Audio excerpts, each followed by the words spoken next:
Lagi persiapan memancing kepiting di tengah malam. Bukum. Dia siapa bang? Dia mabelnya. Mabel lah. Tak kokoh tu lah sikit lah.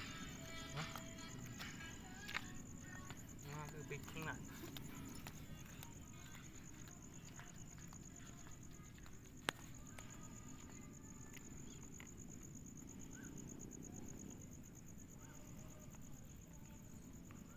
Di Waduk Surin.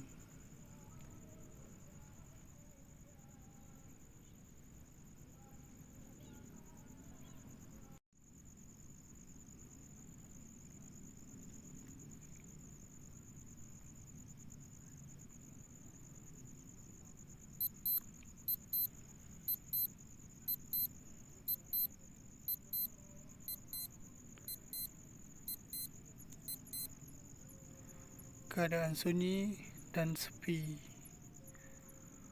Lagi olah tempat memancing kepiting.